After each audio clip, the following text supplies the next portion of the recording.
I'm Jake, 16. I'm a senior in high school. I'm not the most popular guy, but I'm not a total outcast either. I'm tall and lean with shaggy brown hair and piercing green eyes. I'm quite often lost in my own thoughts. Sarah 15F, on the other hand, is the peak of popularity. She's the head cheerleader, the prom queen, and the girl every guy in school wants to date. She's beautiful with long blonde hair, bright blue eyes, and a huge figure. But she's not just a pretty face. She's smart, witty, and kind. We have chemistry class together, and I can't stop staring at her. I can't help but imagine what it would be like to have Dex with her. I know it's wrong, but I can't help it. She's just so perfect. One day, she catches me staring at her. I'm embarrassed, but she just smiles at me. It's a small gesture, but it feels like a big deal. I start to crush on her hard, but I know I don't stand a chance. She's way out of my league. I'm just a nobody for her, and she's the queen of the school. But I can't help the way I feel. I'm hooked. I know I need to do something to get her attention. But what? I'm not sure. All I know is that I can't stop thinking about her. I decided to take a risk and talk to her after class. I'm nervous, but I try to play it cool. We start talking more often, and I can't believe it. Sarah is actually interested in me. We talk about everything, from school to our hobbies to our dreams for the future. But I can't stop thinking about her body. I imagine us having Dex all the time. I know it's wrong, but I can't help it. I know I need to take things slow.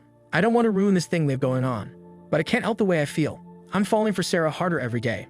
That's when I came up with a dangerous idea. I decided to fake my own kidnapping. I know it's crazy, but I can't think of anything else.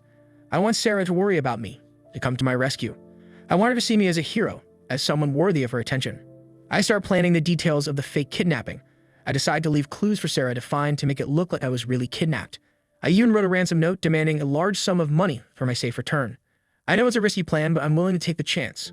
I'm desperate to get Sarah's attention. I'm willing to do whatever it takes. But as I plan the fake kidnapping, my dorkiness and obsession with Sarah only grows stronger. I can't stop thinking about her body, about the things I want to do to her. I know I need to be careful. I don't want to get caught or worse, hurt. But I can't stop thinking about Sarah, and I can't stop planning the fake kidnapping. I've done my research and I know how to fake a kidnapping. I decided on the method and location, and I've created a convincing ransom note. I even set the date and time for the fake kidnapping. I'm feeling confident and excited. This is it, the moment I've been waiting for. Sarah is finally going to notice me and care about me. I can't wait to see the look on her face when she finds me. But as I prepare for the fake kidnapping, I start to fantasize about Sarah finding me daked and tied up. I imagine her undoing my bonds, her hands on my body. I imagine us having wild, passionate Dex right there in the abandoned warehouse where I plan to stage the fake kidnapping. I know it's a dangerous fantasy, but I can't help it. I'm consumed by my desire for Sarah, by my need to have her. I'm willing to do whatever it takes to make her mine. I'm ready. It's time to execute my plan. I stake out the abandoned warehouse and I'm waiting for Sarah to arrive. I've left clues for her to find and I'm confident she'll come to my rescue. I've even taken some extra precautions just in case. I tied myself up and gagged myself to make it look more convincing. I'm daked and exposed and I can't help but feel a thrill of excitement run through me. But then, out of nowhere, my ex-girlfriend, Amanda, appears. She's surprised to find me tied up and naked, and she's concerned for my safety. But then she offers me a deal. She'll have Dex with me, right here and now, if I promise not to reveal that the kidnapping was fake. She knows how much I've always wanted her, and she's willing to give in to my desires. I'm torn. I love Sarah, and I want her to be the one to save me. But I'm also incredibly horny, and the idea of having Dex with Amanda is incredibly tempting, though she's kinda mid. I just hope Sarah will forgive me for the fake kidnapping. I hope she'll understand why I did it, and I hope we can still be together. Sarah has no idea where I am or what's happened to me. She's just found the ransom note in her locker, and she's confused and worried. She has no idea that I'm tied up and gagged in an abandoned warehouse, waiting for her to come to my rescue. She contacts the police and they start their investigation. They have no leads, no clues, and no idea where I might be. They're worried and they're doing everything they can to find me. But I'm not worried. I'm just tied up and gagged, waiting for Sarah to come and save me. I can hear the police sirens in the distance, and I know they're getting closer. As I wait, I can't stop thinking about Amanda. I can't believe I almost betrayed Sarah for a moment of pleasure with my ex. I'm disgusted with myself, and I feel like the world's biggest hole. But for now, I'm just waiting. Waiting for Sarah to come and save me, and waiting for the chance to make things right between us. I just hope I haven't ruined everything, and I just hope I can still be with the girl I love. The police are interviewing Sarah, asking her all sorts of questions about me and our relationship. She's doing her best to answer them, but she's worried and confused. She has no idea where I am or what's happened to me. They're gathering evidence and searching for clues, trying to figure out what's going on. I'm watching the investigation unfold on the news while hiding in an abandoned building. I feel guilty and ashamed, knowing that I'm the one responsible for all of this. I'm trying to come up with a plan to deal with Amanda's blackmail. She's angry and hurt, and she wants revenge. She's threatening to reveal my fake kidnapping and the Dex we had to the police. I'm so scared and worried about what's going to happen. All I want is to be with Sarah and to put all of this behind us. I just want to be happy and in love, and I don't want to have to deal with any of this drama anymore. The police have identified a suspect in my disappearance, and I can't believe it. It's someone I know, and I'm terrified. I never thought that someone I knew could have done something like this to me. I'm worried and scared, and I can't stop thinking about what might have happened to me. I keep questioning whether I made the right decision and whether I should have just told Sarah the truth from the beginning. My obsession with Sarah has turned into an unhealthy level. I can't stop thinking about her, and I can't stop imagining what it would be like to be with her.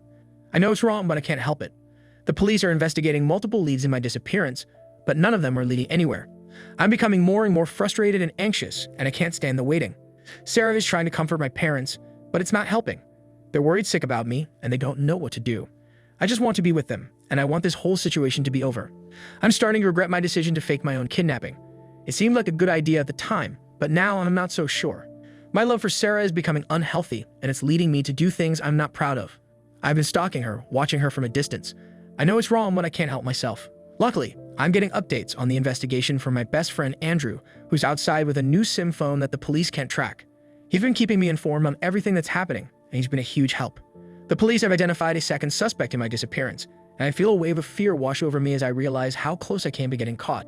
Andrew, my best friend, narrowly escapes the police while keeping tabs on the investigation. Sarah confronts Andrew about his involvement, and he confesses to helping me fake my kidnapping. I can't believe what I've done, and I'm filled with anxiety and uncertainty as we come up with a new plan to find the real culprit and clear my name. As we move forward with our plan, I can't shake the feeling that something could go wrong at any moment. The stakes are high, and I know that I need to be careful.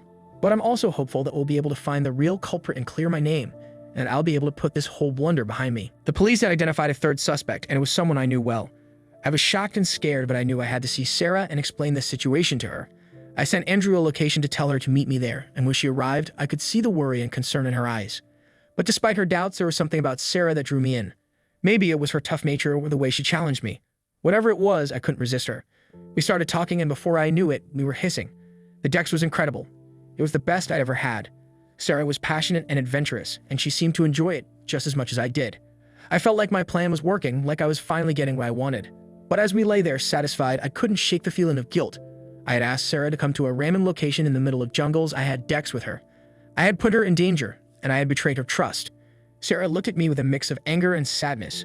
"Why did you do this, Jack?" she asked. "Why did you put me through all of this?" I didn't have an answer. I couldn't explain why I had acted so impulsively, why I had let my obsession and fear consume me. All I could do was apologize and hope that she could forgive me. In the end, Sarah decided to leave me. She said she couldn't trust me anymore, and she couldn't be with someone who would put her in danger like that.